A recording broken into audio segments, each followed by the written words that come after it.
Hi friends, आज एक और कंपनी का रिजल्ट डिस्कस करेंगे। इस कंपनी का नाम है ब्लैकबक। बेसिकली ये कंपनी जो है वो ट्रांसपोर्ट सिस्टम से रिलेटेड काम करती है। बेसिकली ट्रांसपोर्ट से रिलेटेड जितने भी व्हीकल्स होते हैं उनको सर्विसेज प्रोवाइड करती है।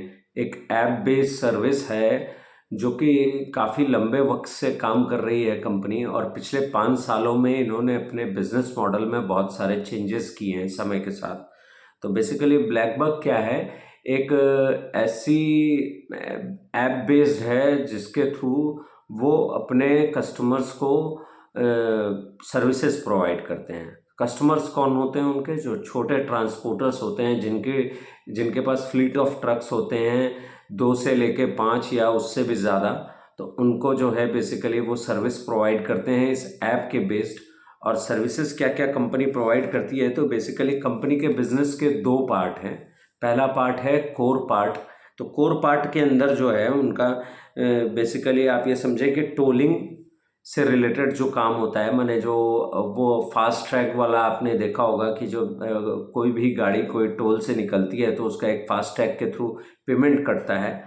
तो जो टोल की फ़ीस है वो ऑटोमेटिकली एडजस्ट हो जाती है। तो ब्लैकबक बेसिकली वो टोलिंग की सर्विसेज प्रोवाइड करता है और उस पर एक उसको कमीशन बनता है।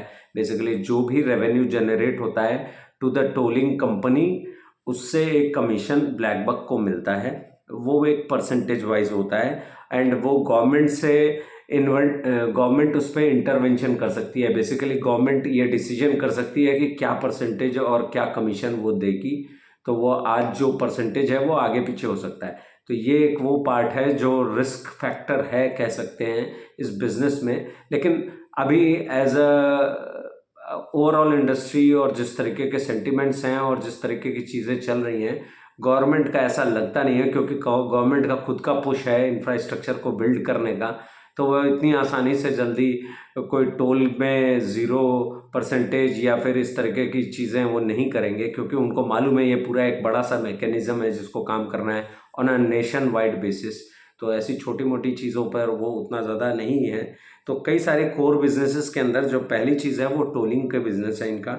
दूसरा है टेलीमैटिक्स। टेलीमैटिक्स में कुछ चीज़ें ऐसे हैं जैसे फ्यूल सेंसर हुआ। गाड़ी के अंदर जो टैंक होती है उसके अंदर एक फ्यूल सेंसर का मीटर लगाया जाता है। उससे क्या होता है, फ्यूल कितना है उसका एक अपडेट वो देता रहता है। जीपीएस सिस्टम है, एआईएस जीपीएस सिस्टम।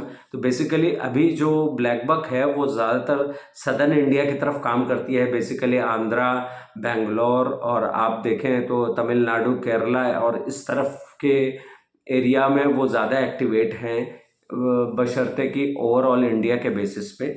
तो अभी उनका सदर्न इंडिया में उनका ज़्यादा है। तो वहाँ उन जिन राज्यों में वो काम कर रहे हैं, एआईएस और जीपीएस जो है वो सर्विस और टेलीमैटिक्स की जो भी सर्विसेज हैं, जैसे कि फ्यूल कार्ड्स हुआ, फ्यूल सेंसर हुआ। फ्यूल कार्ड क्या हुआ?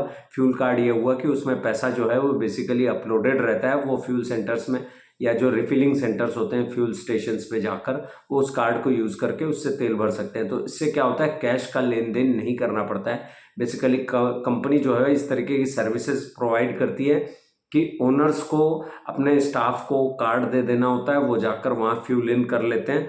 तो इस तरीके की सर्विसेज भी प्रोवाइड करती है कंपनी। फ्यूल सेंसर्स की सर्विसेज है, व्हीकल ट्रैकिंग सर्विसेज है। तो व्हीकल ट्रैकिंग और जीपीएस ये दोनों ही सर्विसेज सदर्न इंडिया में इन ज़्यादातर राज्यों में जो है वो मैंडेटरी है। तो माने हर गाड़ी के ओनर को अपनी गाड़ी में ये सर्विसेज प्रोवाइडेड रखनी है, नहीं तो उस पर माने पेनाल्टी काइंड ऑफ सिचुएशन है, तो पेनाल्टी लग सकती है। तो इसलिए ऐसी सर्विसेज के लिए ये बहुत ही कोर हो जाता है। तो इनके कोर बिजनेसेस में बेसिकली टोलिंग बिजनेस, टेलीमैटिक्स में एआई जीपीएस और व्हीकल ट्रैकिंग, और फ्यूल कार्ड और फ्यूल सेंसर। फ्यूल सेंसर से क्या होता है, इनको अंदाज़ा होता है ट्रैकिंग रखने में कि कितना फ्यूल यूज़ हो रहा है या क्या है। तो जो भी ट्रक ऑपरेटर है वो बेसिकली, या जो भी ट्रक का ओनर है वो इस तरीके की चीज़ों पर एक निगाह बनाकर रख सकता है। बेसिकली ऐप बेस्ड होता है, उसको पीछे पीछे गाड़ी के दौड़ना नहीं पड़ता है। यूजुअली आप जानते हैं कि इसमें बहुत सारे जगह है जहाँ पर लूप होल्स हैं, जहाँ पर बहुत कुछ गड़बड़ किया जा सकता है। तो बेसिकली इस ऐप के थ्रू काम करने से क्या होता है, वो एक बेहतर कंट्रोल आता है पूरे सिस्टम पे। तो आप उसको बेहतर तरीके से ट्रैक कर सकते हैं, देख सकते हैं। तो ये हुआ बेसिकली कोर बिजनेस कंपनी का। और साथ ही साथ कंपनी जो है वो अपने जो उनका एक ग्रोथ सेगमेंट है, ग्रोथ बिजनेस माने कोर बिजनेस और ग्रोथ बिजनेस जो है वो सेकंड पार्ट है। तो उसके अंदर कंपनी क्या कर रही है, कंपनी इस समय सुपर लोड और व्हीकल फिनेंसिंग की सर्विसेज दे रही है। सुपर लोड क्या हुआ, बेसिकली सुपर लोड वो हुआ कि जैसे ब्लैक बक किसी भी शिपर को किसी भी ट्रकर के साथ मिला देता है, तो माने दोनों के बीच का वो ब्रिज की तरह काम करता है। बेसिकली किसी को कोई माल यहाँ से, जैसे ऐसे मान लेते हैं क्योंकि किसी को कोई माल आंध्रा से तमिलनाडु तक पहुँचाना है, तो वो जो डिस्टेंस है उसको कवर करने के लिए कोई ट्रकर को ब्लैक बक ढूंढेगा और उससे बोलेगा कि देखिए यहाँ से ये माल आपको पिक करना है और वहाँ जाकर डिलीवर करना है। तो इस पर जो नेगोशिएशंस होते हैं वो ब्लैक बक के थ्रू होते हैं और ब्लैक बक जो है कमीशंस लेता है बेसिकली इस पे। तो सुपर लोड में क्या होता है, ब्लैक बक की इनकम का जो स्ट्रीम है वो हायर रहता है।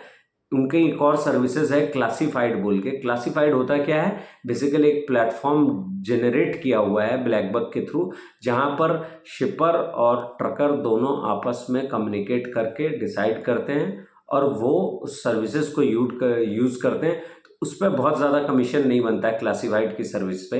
उस पर बेसिकली होता ही है कि आप, क्योंकि अगर आप ब्लैक बक को यूज़ कर रहे हैं तो एक उसको कह सकते हैं कि रिटेंशन फीस या एक जो सब्सक्रिप्शन फीस है उसका इनकम मिलता है ब्लैक बक को। तो और अगर कोई छोटा मोटा कुछ कमीशंस अगर कुछ होता होगा उस पर्टिकुलर किसी ऑर्डर के साथ, तो वो अलग से आपको ऐड ऑन होता है। लेकिन सुपर लोड में क्या होता है, ब्लैक बक इंटरवीन करता है और वो डिसाइड करता है कि इसको ऑर्डर देना है।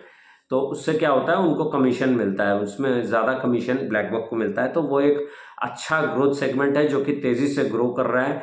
Y on Y basis, Q on Q basis पे अगर देखें तो ऑलमोस्ट 271% से ग्रो किया है इस बार वो सेक्शन। और super load, vehicle finance, classified, ये तीन जो है ये ग्रोथ सेगमेंट है। और कंपनी लगातार कोर बिजनेस और ग्रोथ बिजनेस दोनों में ही नए नए एक्सपेरिमेंट्स कर रही है, जिसको वो आगे और भी लॉन्च करेंगे बेसिकली।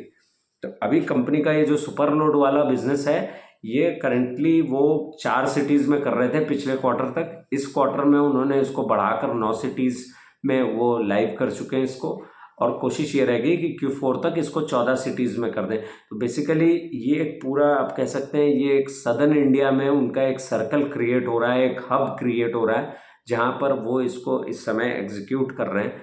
तो ये एक बहुत ही इंटरेस्टिंग चीज़ है कि वो इस चीज़ को, इस मॉडल को एक बनाकर तैयार कर लेंगे तो फिर इसको वो रेप्लिकेट करेंगे देश के अलग अलग हिस्सों में और उसके बाद रिपीट करेंगे। तो उनका प्लान यही है कि ऑल इंडिया बेसिस पे इस बिज़नेस को हमको कंटिन्यू करना है। तो इस पे कंपनी का ध्यान है। तो बेसिकली ये हुआ कंपनी का बहुत सिंपल लैंग्वेज में बिजनेस मॉडल। अगर आपको कुछ ना समझ में आए तो आप ज़रूर मुझसे क्वेश्चन कर लें, तो मैं उसको एक्सप्लेन करने की कोशिश करूँगा। तो अगर इस क्वार्टर का नंबर को देखा जाए तो कंपनी का जो टोटल रेवेन्यू आया है वो 188 करोड़ का आया है, और ये करीब करीब पिछले साल वाई ऑन वाई बेसिस पे 53% से बढ़ा है। अगर पिछले क्वार्टर को नंबर को देखें तो उस हिसाब से थोड़ा सा नंबर हल्का सा कम होता हुआ दिख रहा है, फिर भी 53% का सेल में, रेवेन्यू में पोर्शन होना, ग्रोथ होना at least, that is very substantial number. EBITDA level पे 44.77 करोड़ है जो कि 49% बढ़ा है पिछले साल से। और पैट जो है वो 31.72 करोड़ है इस बार, जो कि लास्ट ईयर कंपनी इस क्वार्टर में लॉस में थी। इस बार 31-32 करोड़ की प्रॉफिटेबिलिटी में है। तो इस समय अगर देखें GTV वैल्यू जो कंपनी की कंटिन्यूअसली बढ़ रही है वो करीब करीब 7,500 करोड़ के आसपास है, उसमें भी करीब करीब 23% की ग्रोथ दिख रही है। ट्रांजैक्शनल कस्टमर्स जो कंपनी के हैं वो करीब करीब अब 8,31,348 पे हैं, जो कि वाई ऑन वाई बेसिस पे सालाना दर के हिसाब से देखें तो 13% से बढ़े। पिछले साल शायद ये नंबर करीब 7 लाख के आसपास कहीं था, तो वहाँ से 13% की ग्रोथ है सालाना। और अगर ऐसे कस्टमर्स को देखा जाए जो कि इनकी 2 से ज़्यादा सर्विसेज यूज़ करते हैं तो उनका नंबर ऑलमोस्ट 4,19,922 है। तो ऑलमोस्ट जो इनका टोटल ट्रांजैक्टिंग कस्टमर्स हैं उसका 50% ऐसे कस्टमर्स हैं जो 2 सर्विसेज यूज़ करते हैं, माने 8,31 और 4,19। तो आप देखें तो मोटा मोटी आधा आधा जो है 50% जो कस्टमर्स ऐसे हैं जो अब 2 सर्विसेज कंपनी की यूज़ करते हैं, वो 2 सर्विसेज कुछ भी हो सकती हैं, मैंडेटरीज़ को छोड़कर मैं बात करूँगा। बेसिकली जो मैंडेटरी सर्विसेज हैं वो तो आपको लेनी ही है, क्योंकि अगर आप नहीं लेंगे तो फिर उसमें तो प्रॉब्लम है ही। तो एवरेज जो रिटेंशन टाइम है हर कस्टमर का जो यूजुअली वो यूज़ करता है इस ऐप पे, वो करीब करीब 44 मिनट्स का है। तो अगर कंपनी का देखें तो बिज़नेस मॉडल बहुत सिंपल है। कंपनी इसको बेसिकली हेल्प कर रही है। कंपनी ने काफ़ी हायरिंग कर रखी है, नई सिटीज़ में वो जा रहे हैं और जाकर अपने कस्टमर्स को दिखा रहे हैं। बेसिकली ट्रांसपोर्ट सिस्टम जो है, ट्रांसपोर्ट इंडस्ट्री जो है, वो बेसिकली बहुत ही फ्रेगमेंटेड है, माने बहुत टूटी फूटी सी इंडस्ट्री है। कोई माने ऐसा कोई सेट पैटर्न नहीं है, कोई तरीका नहीं है कि इसको कंसोलिडेट किया जाए, ऑर्गेनाइज नहीं है बेसिकली। तो बेसिकली ब्लैकबक कोशिश ये कर रहा है कि वो इस पूरे सेक्टर को ऑर्गेनाइज्ड की तरफ ले जाए। वो जो क्रिएट करने की कोशिश कर रहा है, वो ये जो बिज़नेस के छोटे छोटे, जिनको कह सकता हूँ ना, छोटे छोटे न्यूएंसेस होते हैं, उनको ख़त्म करके एक सिस्टम क्रिएट करने की कोशिश कर रहे हैं। सदर्न इंडिया में इसकी रेलेवेंसी ज़्यादा बढ़ जाती है, तो इसलिए वहाँ से इस चीज़ को, वो मॉडल को बेसिकली स्टेप अप करने की कोशिश कर रहे हैं और धीरे धीरे कोशिश करेंगे कि ऑल इंडिया बेसिस पे इस मॉडल को अप्लाइड करें। बेसिकली वो एक ऐसा लेवल क्रिएट कर देना चाहते हैं जहां पर ज़्यादातर ट्रकर्स इस बात का भरोसा हो जाए उन्हें कि यहाँ हमें काम करने में ज़्यादा आसानी होगी, क्योंकि आप जानते ही हैं कि बहुत सारे फॉरवर्डिंग एजेंट्स होते हैं इस बिज़नेस में, कमीशन एजेंट्स होते हैं, जो आपको मैंने ऐसा होता है कि जैसे 15,000 का कोई ऑर्डर मिल रहा है, आपको कहीं सामान कहीं पहुँचाना है, उसमें क्या होता है कि 15,000 का आपको ऑर्डर बन रहा है, लेकिन कमीशन एजेंट्स अपना कमीशन मांग लेंगे, अच्छा खासा कमीशन वो मांगेंगे कि मेरी वजह से आपको ये ऑर्डर मिल रहा है। तो ब्लैकबक ये सारी चीज़ों को कंट्रोल्ड वे में निगेट करने की कोशिश कर रहा है कि ये जो मैंने अनवांटेड, अब 15,000 आपको मिलने हैं, उसमें आपका अगर मैं सारे खर्चे निकाल लेने के बाद भी आपको 4,000 बन रहा है। अब किसी एक कमीशन एजेंट को आप अगर उस 4 में से 2,000 आपको देने ही पड़ गए, तो मेहनत तो सारी आप कर रहे हैं, वो कमीशन एजेंट सिर्फ आपको वो लाइन अप कर रहा है। तो ब्लैकबक बेसिकली कोशिश ये कर रहा है कि वो जो ये इस तरीके के न्यूएंसेस हैं और जो परेशानियां हैं ट्रांसपोर्टिंग इंडस्ट्री में ट्रांसपोर्टर और ट्रक ऑपरेटर्स के साथ, उसको सॉर्ट आउट करने की कोशिश कर रहा है ब्लैकबक अपने इस ऐप के थ्रू। फ्यूल की चोरी रोकना, बेसिकली फ्यूल की कोई चोरी ना हो, कोई कस्टमर फ्यूल की चोरी ना करे, माने कोई ट्रक ड्राइवर्स जो होते हैं, आप जानते ही हैं कि वो फ्यूल की चोरी करते हुए कई बार पकड़े जाते हैं और वो गलत कुछ करते हुए पकड़े जाते हैं। तो इन सारी चीज़ों से बचने के लिए एक सिस्टमेटिक वे में इस चीज़ को सही करने की कोशिश हो रही है। तो अगर कंपनी को देखें, कंपनी ने एक बहुत इंटरेस्टिंग दिया कि कंटिन्यूअसली वो अपने बिजनेस में जो है ऑपरेटिंग लेवरेज को पा रहे हैं।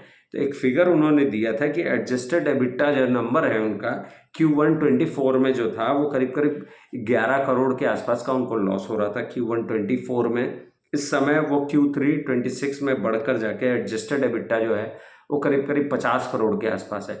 तो माने 11 करोड़ के लॉसेस से कंपनी अब 51-50 करोड़ के प्रॉफिट पे चली गई है, एबिटा लेवल पे। काफ़ी लंबी जर्नी कंपनी ने क्रॉस किया है और प्रॉफिटेबिलिटी तो बेहतर होती जा रही है क्यू ऑन क्यू बेसिस पे। तो इस कंपनी को हम ट्रैक करते रहेंगे। बहुत सिंपल मॉडल है। कंपनी कंटिन्यूअसली कोशिश ये कर रही है कि नए नए प्रोडक्ट्स लॉन्च करें, एक्सपेरिमेंट्स कंटिन्यूस जारी हैं, जिससे क्या हो, इनका काम हो। बेसिकली व्हीकल फाइनेंसिंग में कंपनी अच्छा कर रही है, वहाँ पर भी करीब करीब 35% की ग्रोथ देखने को मिली। सुपर लोड में करीब करीब 23% की ग्रोथ देखने को मिली। तो इसके बेसिस पे, कोर बेसिस पे भी अगर देखें तो नंबर करीब करीब 31% का है जो कि ग्रोथ होता हुआ दिख रहा है। टोल में करीब करीब 24% है और इंडस्ट्री पे अगर टोलिंग का अगर देखें तो वो इंडस्ट्री का नंबर 15% है और इनका 24 नंबर है, 24% की ग्रोथ दिख रही है। तो ऑलमोस्ट ये 9% जो ज़्यादा है वो बेसिकली ये बताता है कि वो मैंने मार्केट शेयर गेन कर रहे हैं किसी न किसी कंपनी से मार्केट शेयर, क्योंकि इंडस्ट्री 15% से ग्रो कर रही है, वो टोलिंग बिजनेस को 24% से ग्रो कर रहे हैं। तो लोग फेथ कर रहे हैं, बेसिकली ये दिखता है कि लोग फेथ कर रहे हैं ब्लैकबक के ऐप पे, उसके थ्रू टोलिंग का फंड देने में उनको ये दिखता है कि वो ज़्यादा बेहतर है। तो बेसिकली मार्केट शेयर गेन हो रहा है कंपनी की तरफ। तो ये इंटरेस्टिंग कंपनी थी, मैंने कोशिश की इसको। अगर आपको डिटेल वीडियो देखना हो तो मैंने पहले भी इस बिज़नेस मॉडल को बहुत ही डिटेल में समझाया है, तो आप पुराने वीडियो में जाकर खोज कर देख सकते हैं। ब्लैकबक करके सर्च करेंगे तो आपको मिल जाएगा। ब्लैकबक पे मैंने पहले भी पिछले क्वार्टर्स के रिजल्ट्स भी डिस्कस किए थे, तो वहाँ पर आपको समझ में आएगा और पूरा बिजनेस मॉडल मैंने समझाया। कोई भी क्वेश्चन हो तो ज़रूर पूछें, मैं ज़रूर हेल्प करूँगा उस पर। और कोई बाय सेल की रिकमेंडेशन नहीं है इस कंपनी के साथ भी, ये एक एजुकेशनल पर्पज़ से मैंने इसको आपके सामने पेश किया है। कोई भी आपका सवाल हो इससे रिलेटेड या किसी और कंपनी से रिलेटेड तो ज़रूर शेयर करें। उस पर मैं अगर मैं उसको ट्रैक कर रहा हूँगा उस कंपनी को तो ज़रूर आपके साथ हेल्प करने की कोशिश करूँगा। Thank you so much.